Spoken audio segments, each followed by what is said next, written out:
अगर एक तरफ 1 टन ओल्ड डिस्कार्डेड फोन्स हो और दूसरी तरफ 1 टन गोल्ड और हो, गेस करो किसमें ज्यादा गोल्ड होगा।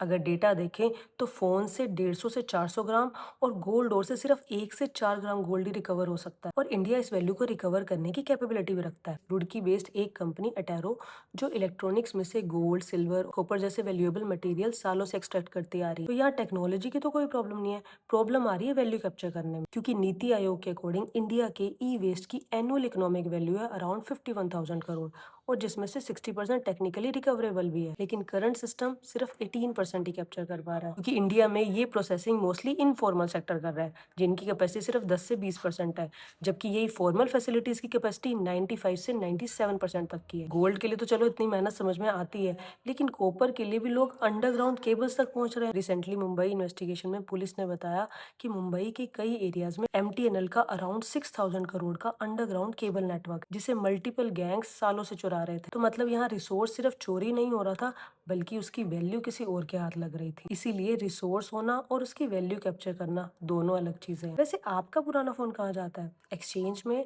कबाड़ी वाले के पास, या फिर रिसाइकलर के पास?